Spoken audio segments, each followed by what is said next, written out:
It's almost like a game for me to try to push that like revenue higher and higher and higher and seeing like where the limit is. Send everything through there and it will tell you if you are aligned or not aligned with the communication tone, the keynotes, and everything that the client requires. My strong recommendation for all of you is to create like custom GPT per client where you would upload all of this like important information. Hello everyone and welcome to Project Management Matters, a podcast dedicated to exploring the daily challenges and solutions in the world of project management.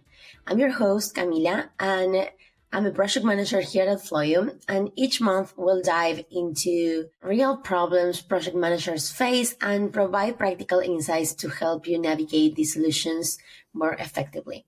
So today we have an amazing guest. We have Vira here. She's a senior strategist here at Flowium, and she's also a podcast host in this Flowium channel called Email Einstein. Hey, Vira. Hi, Cami. I'm like so happy to be here. Fellow podcaster. Hey. It's going to be fun. It's gonna Do you want to tell us a little bit about your podcast? About my podcast. Well, you guys, this is only like the best email marketing podcast in the world. So you must subscribe. I can be biased, but like seriously, we've had that podcast for over 4 years now, I think, or 3 years. And we've been talking all things e-commerce, not just email marketing, all things e-commerce. And I'm happy to be a guest here today. Cami, thank you for inviting me. For those of you who don't know, Cami is an amazing project manager here at Flowium. And we've been working really closely together because she's my project management manager. I'm the strategist, and we are like this really close team that we like. You're probably the person I talk to most over the Slack on a daily basis. Definitely. So very happy to be here. I think I talk you more than my boyfriend during the day. Right? I know. Yeah. I know. Yeah, we are on the same team, sharing the same clients, the same projects. So we are constantly working together. So I'm very happy to have my teammate here at my podcast today. Yay. So cool. Today we are going to talk a little bit about this connection between strategists and PM. How do the PMs function as a translator to the rest of the team, translating the strategy? And I must say that Vira right now she's a senior strategist, but she also was a project management in her past. So she also have a lot of background about this, and I'm pretty sure she has pretty good insights to share with us. So cool. Let's start first talking a little bit about the transition challenge. Like, how do you prevent the strategy lost in the execution? How do you prevent to miss the focus on the strategies when it goes to, let's say, the creative team or the team that is going to work on that strategy? What is your like key insight here? The key insight is to have a good team. But like seriously, we at Flowium, we've started this experiment. It was like a year and a half ago, where we started working in pods. And for those of you who listen, I don't know what your kind of like setup is. I know that a very popular setup, and that's something that we used to have back in the day, is when one person is like a strategist, a project manager, and they're doing some like technical work as well. In Flowium, we do things different just because we work more with like high-end clients, and we want to deliver that white glove service, like top of the industry service. That's why we work in pods. And our pods, they consist of strategist, project manager. Project manager is like the main person to like move the needle, to basically put all of our creative ideas into life. Yeah, but also like having a really good communication with your creative team, which is designers, copywriters, technical team, and assistants matters. And I think, Cami, we really lucked out with the team that we have. Green Pod, shout out to you guys.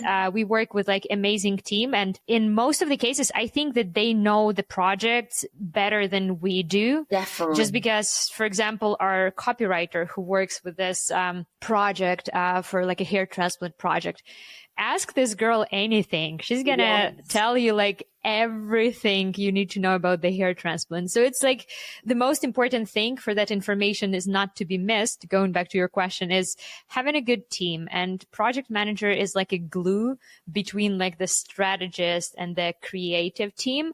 But just like having communication, like this Slack channel that is always active, having like weekly check-ins where we like literally have the opportunity to ask our questions in real life, commenting and responding on the documents, on Asana, whatever is your thing. But I say that communication, I know it's like kind of boring, but communication is number one definitely. thing.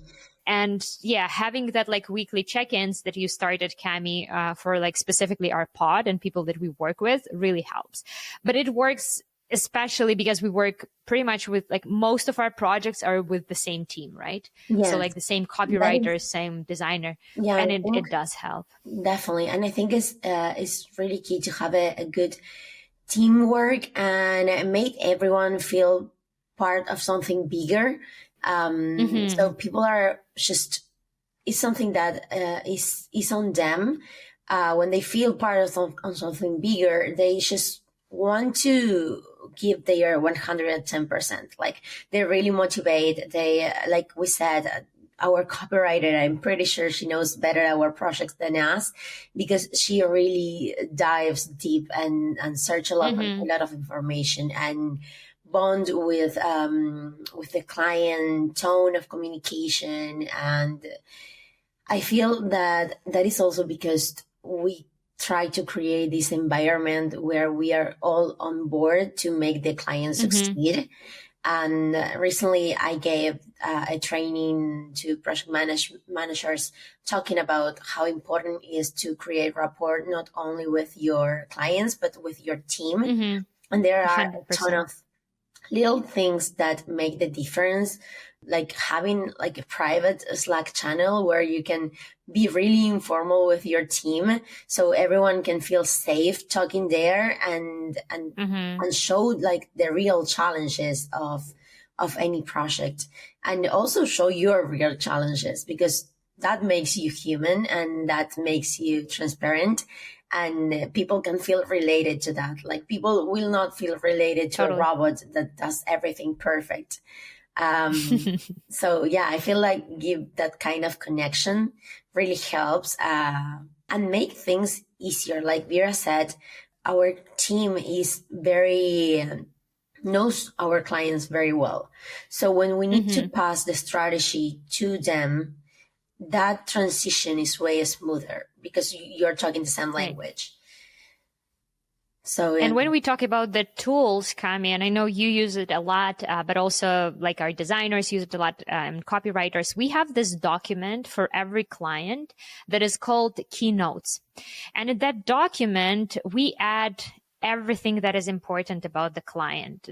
So like the details, like don't use this word or that word. The client does not like this tone, or this type of images is not to be used for the email or something. All of these little things, and you noticing them and you like keeping them in mind, is what sets apart like really good team from an average team. Yeah. And we have this document that are being updated by all of our team members. So like Cami has access to it, I have access to it, copy, design, creatives, like everyone have access to that document. And the next step that you can do, and we've done it for our clients, and I'm like super, super proud of this project that we like implemented it. What we've done, we've created like custom GPT where we uploaded all of the keynotes. And basically what this custom GPT does, it checks like the quality of your work based on the keynotes. Because yeah, of course you can keep everything in mind for the client, but when all of these notes like add up, it is like a lot to track off, and it's like humanly impossible to keep everything in your brain, even if your brain is like as beautiful as our creative's brain. But what this custom GPT does, and my strong recommendation for all of you, is to create like custom GPT per client where you would upload all of this like important information, especially if you work with some like medical brands or like supplement brands or brands that are very particular about the language. Like we have this one client who sells weight loss supplements, or not even the supplements, but basically like Ozempic and stuff. So we have to be like very particular with what we can and can say, because like in their world, it's not just like the way email looks. Honestly, when you're in that industry, sometimes it means like a lawsuit versus no lawsuit. Yeah, so that's like, and I do like that we have this like little tools, right? It's super helpful. Yeah, definitely. And we also have another client that sells supplements, any type of supplements. And the language is also very specific. And I feel that these, they create Vira with some of other coworkers, created like this custom ChatGPT, and it's amazing. I'm very proud of the work that they did. It makes things way easier and way polished, because you just have to send everything through there and it will tell you if you are aligned or not aligned with the communication tone, the keynotes, and everything that the client requires. So I think that's a great advice, definitely. And it's a quite like manual process to create that custom GPT and then running your copy or your design through that GPT. And if you have resources, you can take it one step further and create an agent, like an AI agent that will be doing it for you. If you have like the resources and if it's like a part of your process, you can do that. For us, this custom GPT works.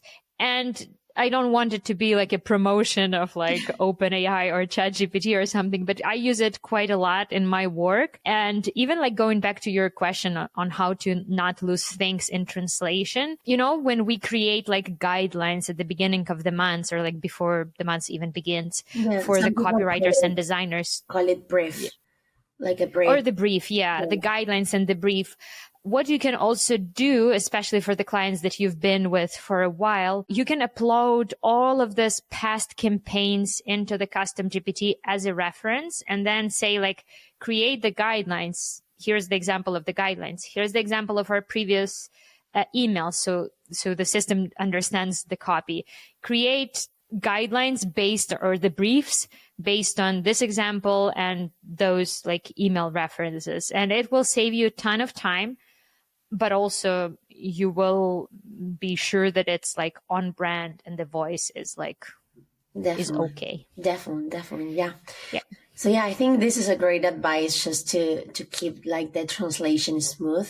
Another thing that I think it helps a lot is having processes, like knowing step by step, what is the plan to achieve the result. Right. So here at Flowium, we have like a lot of steps by steps and a lot of kind of filters that an email needs to pass to get like a high quality email. Yeah.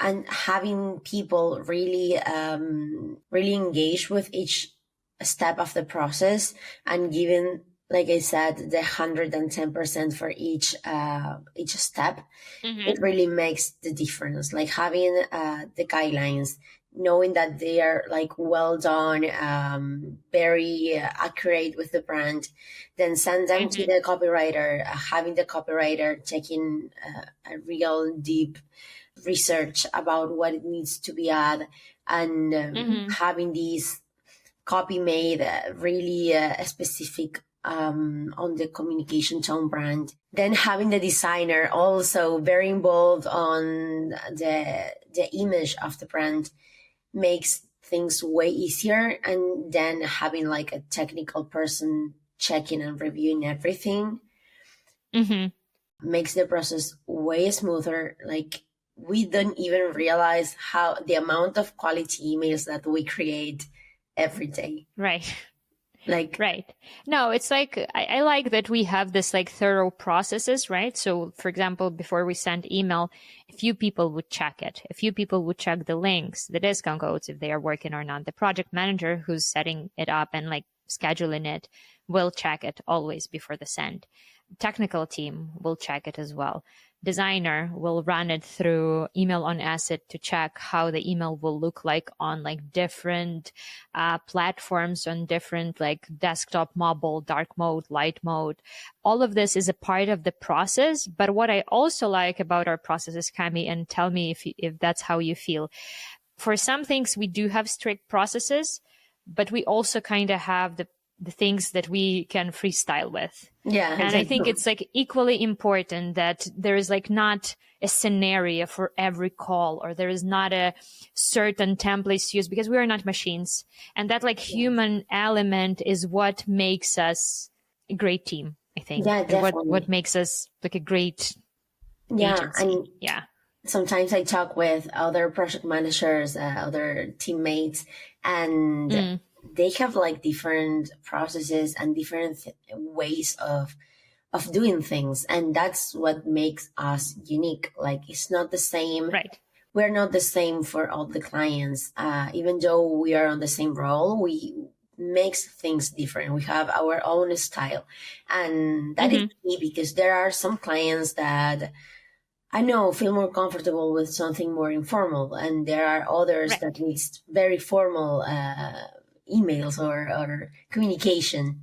So I think that definitely makes the difference. Having the opportunity to freestyle, like you said, around the process is key, because you feel like that freedom and that confident, like someone is really trusting you that you're going to do a good job. Like you don't need to be tell everything that you have to do. Right. And that's actually like one of the values they've added to like Flowium statement. So we had this values, and honestly, I do think that a lot of people, not a lot, everyone in the team, they kind of like live up to those standards of like delivering high quality work, going above and beyond. But recently we've added this like new value that is called own it.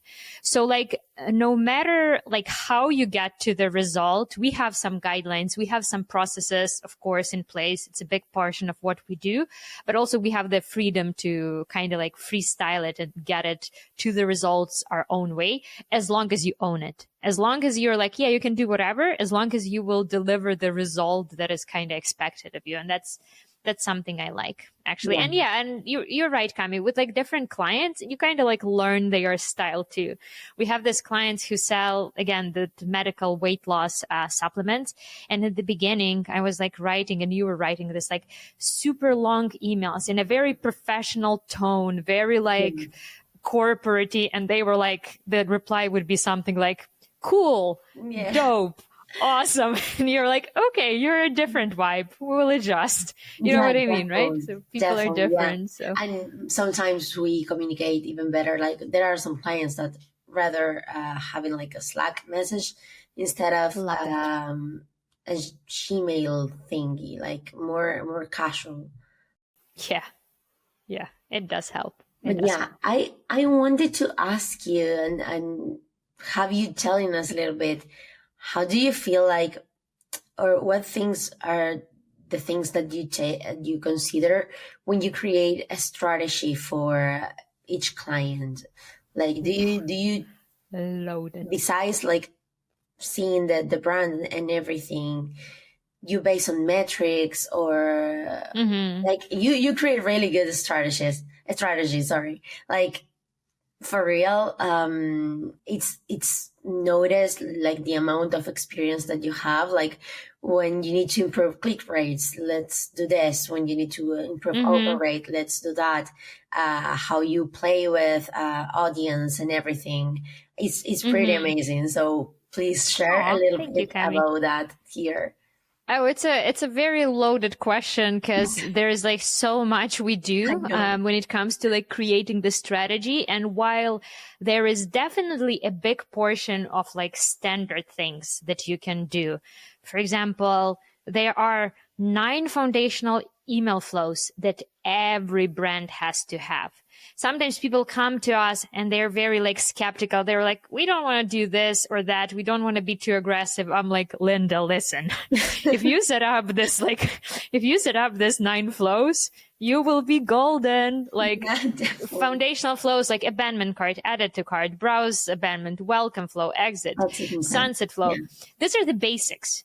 Even if you like don't have the resources to do anything else, do this 9 flows and this is good. But also, just like you said, the next step once the foundation is built is first of all to see how the foundation performs. Because even though it's like a standard formula, there is always like things that you can tweak. If you're using Klaviyo, there is a section called benchmarks where it compares your brand to the people in the industry. Or for example, if you are selling, I don't know, pet supplements, it will compare you to other pet supplement brands and it will show you how are you doing against them or like compared to them. And if you see that, okay, open rates are low, then you're testing subject lines. If you see that click-through rates low, well, that's a bit of a more difficult kind of approach, but you have to understand, is it design that needs to be changed? Maybe I need to, remove the CTA or change the plain text to image based. Or if it's something like bigger and maybe people just don't want to hear from me as much or as often. Maybe I don't deliver them like relevant information. So there's like a lot, but also going back to that keynote document, it's like we kind of have the experience and we know everything there is to know about the client. And based on that information, we are like always tweaking and like updating the strategy. And of course, like our goal is to update or improve the click-through rates or metrics. But at the end of the day, most of our clients predominantly care about the revenue. So you have to find the balance. Either you have like a super healthy account and like lower revenue, but sometimes maybe it's worse like damaging Sender's reputation. I hope no one from Flowium is listening to that, but you know what I mean, right, Cami? Yeah. Sometimes maybe it's worse to be a little bit more like adventurous, but drive extra revenue. So it all comes down to understanding the goals of your client. And when we start working with the client, we ask them, there's like 3 priorities. How would you rank them? So revenue, deliverability, and engagement. So we ask them like, how would you rate it? What would be your top priority? Yeah. So yeah. That's definitely those are some great advice about the strategy, like how to build the foundations, the basic stuff. It's so important. And sometimes there are clients that are a little bit like, no, I don't want to do this. I want to do that. I don't think this is very important. But trust me, like she said, these are best practices that like always work. You need to adjust maybe filters or little stuff to make it more compatible with the brand, but it will definitely at some points be beneficial for your brand. Definitely. Right. 100%. And let's go back to the translation challenge and let's talk a little bit about how the strategists and the PM as well need to understand a little bit about like copy, design, technical stuff, like at least the basis, so you can assure that you're all talking the same language and you're all on the same page. And what do you think about that? I think it's like very challenging, but you do need to understand maybe what works best for a brand, like maybe a long copy, short copy, or a designed. What do you think? Right. I mean, design and creatives, they're like so subjective, right? Yeah. So there's like no right or wrong. And sometimes, and we've run gazillion of tests like this, where, for example, we were comparing like beautifully designed, impressive, this like visually impressive image-based emails versus a freaking plain text email. Like literally that takes Rafa, it takes our designer maybe like 5 minutes to create, because you literally just like drop the copy, add the link. That's it. Guess what? The plain text ones, in some cases, outperform the beautifully designed image based in revenue, in click-through rates, in engagement. So there is no like right or wrong way to do that. And you have to know your brand. You have to collect that like bits of information about your brand to know what will work, what will not work. But definitely there are some like good practices that you as an email marketing professional have to understand, like some good practices with like organization of like images, like how we organize like hero image versus text, how we kind of do the hierarchy of content, all of that things, you can learn them.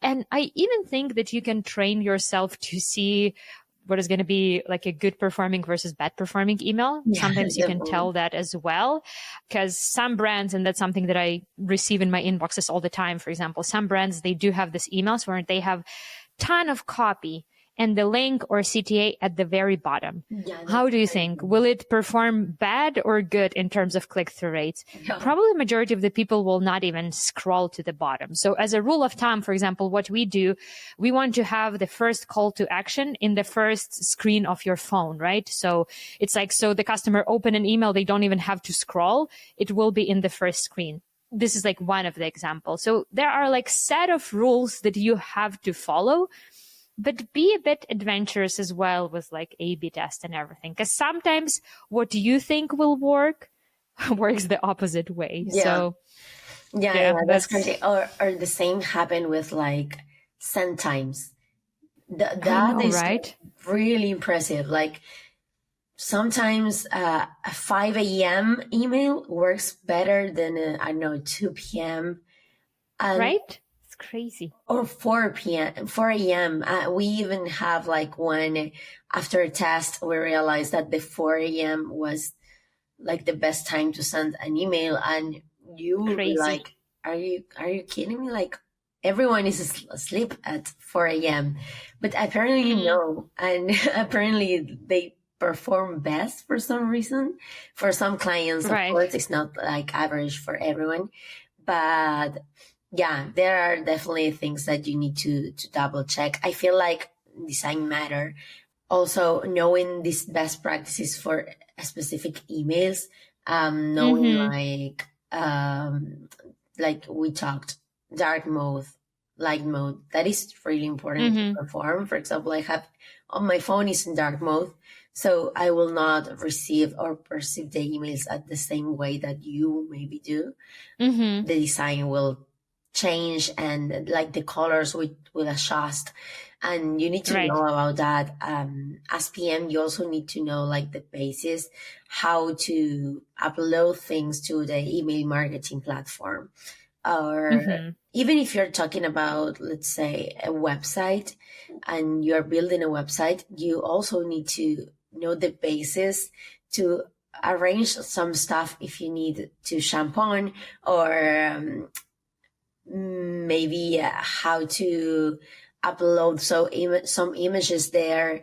I know that is not what we typically work with, but I mean, project management is not only about emails, it's about a lot of like, it can be in any industry. And you definitely need to know a little bit of basis about design, copy, technical stuff to be able to shampoo and assure that you are delivering a good service. Right. And it's not only email marketing, just like you said. At this point, what we do at Flowium, maybe we will rebrand someday, because I feel like we're doing so much more than email marketing. Because right now, like, think about it. We're doing like email, SMS, all of this like platforms that we connect to. Integrations. All of this like integrations that we connect to the platform, right? So it's like not email marketing anymore. It's more like a life cycle, like omni-channel kind of marketing. You kind of have to stay on top of these things. And like, Kami, you probably like do this all the time, but you always like learning about new platforms, like coming with some like out of the box solutions because you've never worked with it, but now you have to kind of be like a well-versed marketeer. How often do clients come to us with like questions about like, hey, what do you think about like this pricing or like this product? Or do you think it's a good idea to update this or that or change this on the product page or something? And it's not only email marketing related, right? It's like that's business related. Yeah, that's definitely super important. And that is something that we talked a lot with, like in my previous episode with some PMs. Going inside the website and do the customer experience is definitely key to know like what things are working or not, or are being beneficial for the customer experience or not. Because with email, you can do so much, but it does have like a limit where you need to shampoo on the website to convert. And so, yeah, definitely also being able to tell what's going on the website, it will make your emails revenue improve even better because they are related. Totally. And being able to be that person who's like in the nice way will point out that to the client, and clients do listen to us because it's like so hard to see it from their point of view because they are like always working with that website. So to see something new for them, it's almost like impossible. And and right now part of our job. Like a bunch of terms that we will tell you so much about your brand. And for example, for metrics, I think that's one of the most important parts of like every project. See how things are like metrics basically tell you how things are going, and work around those metrics is like really beneficial. But sometimes they are not that easy to see or to analyze. So you have a lot of tools that can really, really help. Like Vira said, like being always informed on like the tools the new tools, what are they releasing? It's important so you can, like this new ChatGPT or custom GPT, thing that you develop. That's pretty amazing. And it really helps, like the performance of the emails and the quality of the service that you ended up delivering. What are your like favorite tools that you're using every day as a project manager to like pass things to us, to stay on track of things? What are your toolbox? What's in your toolbox? This is not advertising, but just share some insights here. In my opinion, I really like for task management Asana. I also work with ClickUp and Trello and other task tools, but I do like Asana. Like I think it's very clean, but ClickUp also is really good one, like the dashboards and everything. If you organize it properly, right? Because it's like depends on how client organizes their processes. Yes, so, if you're like, I feel like Asana is more easy to work with and very effective, and you can do like amazing things with Asana. But ClickUp is more complex and you need like more time to set everything up, like to really work the best there and take like the most advantage. Is a little bit more complex to get to that point. But in Asana, it's way easier. And right now I'm more fond of Asana. Other tools that I work with right now, we are working with a platform called Hero. Yeah, it's really cool. It's really cool. Like they show metrics really well, and it's very easy for like every weekly meeting that we have with clients. It's very easy to go in there and see the information. Like it's really well shown. Right. Like it's really well exposed. Like all the information, the key things that you need to know. You can dive deeper if you want, but if you need like a quick perspective, so you can, I know, give like a short report, weekly report, you will find there some pretty good insights and very well organized. Yeah. And I think there are a bunch more, but definitely those two I think are really important for processes and for knowing the status of the client, like how healthy Right. it is, how things are going, if you need to change something urgent. But yeah. Right. Just like a temperature check. Yeah. No, I agree. I like to what you said. I do use Hero all the time to kind of do that temperature check and to see how our efforts are doing.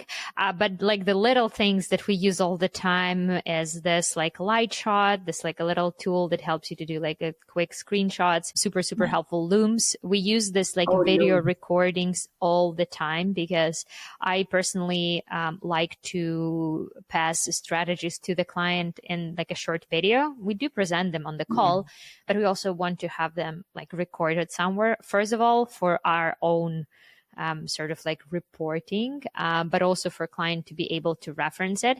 And I really like that you started using, Cami, these tools that are like recording your meetings and give you the summary of the meetings. That is super amazing. Helpful. Right now we started working with one more that is called Avoma.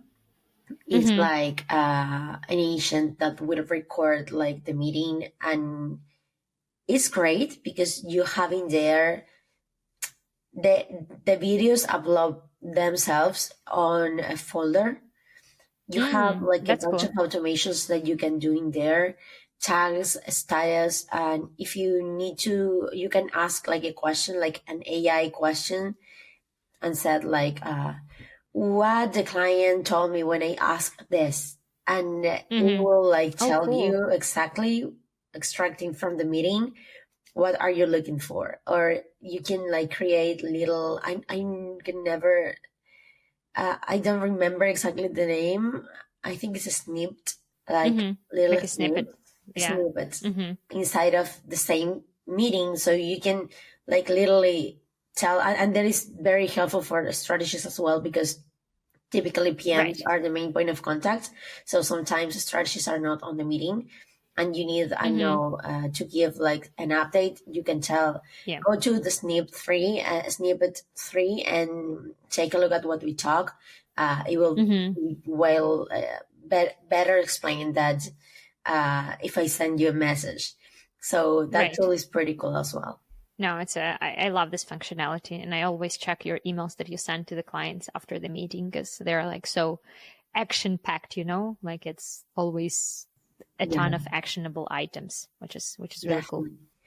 And around strategy, what are the things that you consider when you have a client that is like top performing and you have nothing else to do? Oh wow! I wish that's like my dream, like my perfect world.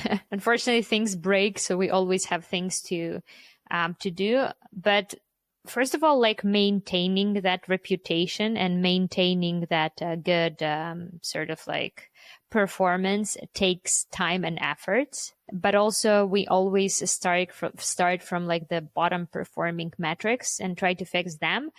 If in a perfect world everything is fixed and everything, we start playing with increasing the revenue. And sometimes it's very hard to increase the revenue just by increasing the number of purchases. So in that case, we start playing with average order value, and we start thinking, how can we push that customer to spend more with us?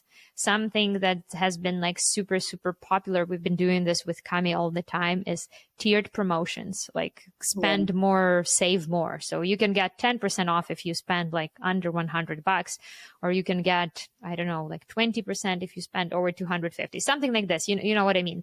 It has been working really, really well. But also maybe segmenting it down your list a bit, so you don't send to the same audiences all the time. Be a bit adventurous and start looking into who do I not talk to. Even doing like this little experiment as creating the segment saying like received 0 emails in 30 days. You don't know why these people haven't received any emails. Maybe they were excluded because, I don't know, they were not opening your emails a few months ago, but now they might be active. So try and play with it. Create this little segment, add it to your campaign, and see how many of those people who haven't been opening your emails or haven't been receiving your emails, you can actually get back. There's like a ton of things that you can do, but it's almost like a game for me to try to push that like revenue higher and higher and higher, and seeing like where the limit is. For some clients, we have this client who sells like tents and like gear, like outdoorsy gear and stuff.